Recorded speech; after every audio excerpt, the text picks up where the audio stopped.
Three founder mistakes that kill startups early. So, today, let's not talk about philosophy. Today, let's talk about something much more practical: startups. Because if you think startups fail only because of lack of money, that's only part of the story. Recently, I've worked with founders at very different stages, from companies handling tens of millions to startups trying to launch with almost no resources. And I keep seeing the same patterns again and again. Patterns that quietly destroy startups long before they have a real chance to grow. Today, I want to walk you through three of those founder mistakes I worked with. Because if you recognize them early, you can save yourself months, sometimes years of confusion. So, mistake number one: waiting for resources instead of building with what you actually have. The first pattern I see very often is the founder who believes the startup cannot start with minimal resources. I recently worked on a project where the founder didn't really believe it was possible to move forward with very limited means. There was hesitation around the team, hesitation around people joining, hesitation around whether anyone would even want to build it. A lot of founders think no one will join, no one will work for equity, no one will believe in the idea unless there is funding first. But in reality, many startups don't start with funding. They start with conviction, movement, and the ability to gather the right people around an opportunity. In this case, I had invested in the project, and at some point I realized that if we kept waiting for perfect alignment, nothing would move. So I took much more responsibility in pushing the project forward with almost no resources. And once movement started, people started gathering around the project. The team began growing. New opportunities appeared, different visions appeared. And this is another very real challenge of early stage startups. Once the project comes alive, it becomes noisy. Now, the work is not just to move fast, it is also to protect the strength of the original idea. Because sometimes investors and external pressure push founders to pivot too early.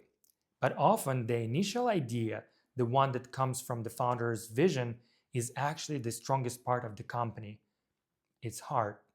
So, the lesson here is simple: startups don't always die because they lack capital. Sometimes they die because nobody takes responsibility to create momentum. Mistake number two: technology without a clear buyer or product. The second pattern is also very common. A startup has technology or product. There may even be support, mentors, or even funding sometimes. But there is no clear answer to three basic questions: who is the customer? What problem are we solving here? Who is actually paying?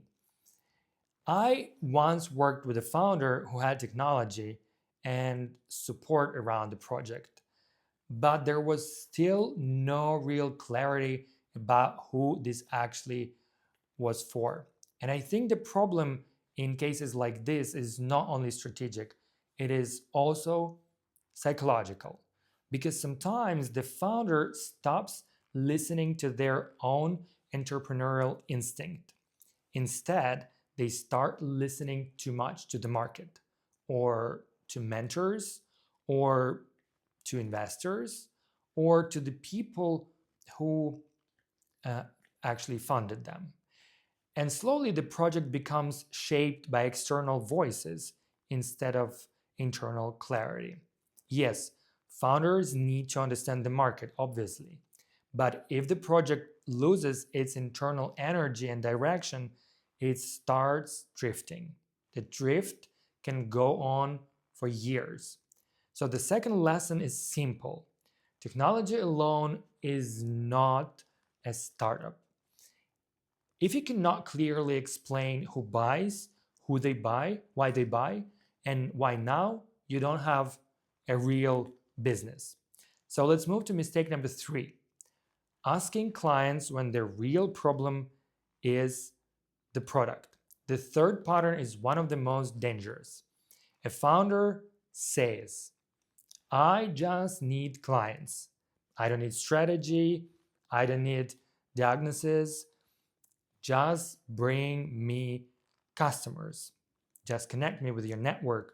But often this is a red flag because sometimes I just need clients actually means this. I don't want to look at the deeper problem. I once worked with a founder who insisted the product was ready. But when I started testing it, the product didn't work properly. When a founder says, this is just an exception, what I usually hear is, we are not ready to face reality yet.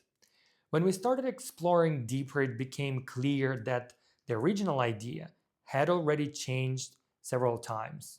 The team had pushed for a pivot, and the founder was no longer fully aligned with the product they were building. When this happens, something very subtle begins: hidden sabotage. Not necessarily conscious sabotage, but emotional sabotage. The founder says they want growth, but internally they may have already lost belief in the direction of the company. And if the founder, the product, and the team are not aligned, bringing clients faster will not save the startup. It will only expose the problem faster. So the third lesson is this: if your startup asks for growth while the product and the team are misaligned, growth will not fix the problem. It will only magnify it. So, what I've learned after working with so many founders is this: most startup problems are misdiagnosed. Founders think they need funding or clients or better marketing, but often their real problem is deeper.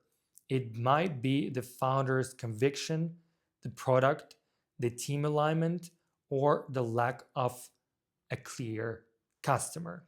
And if you diagnose the wrong problem, you can waste months, sometimes even years, moving in the wrong direction.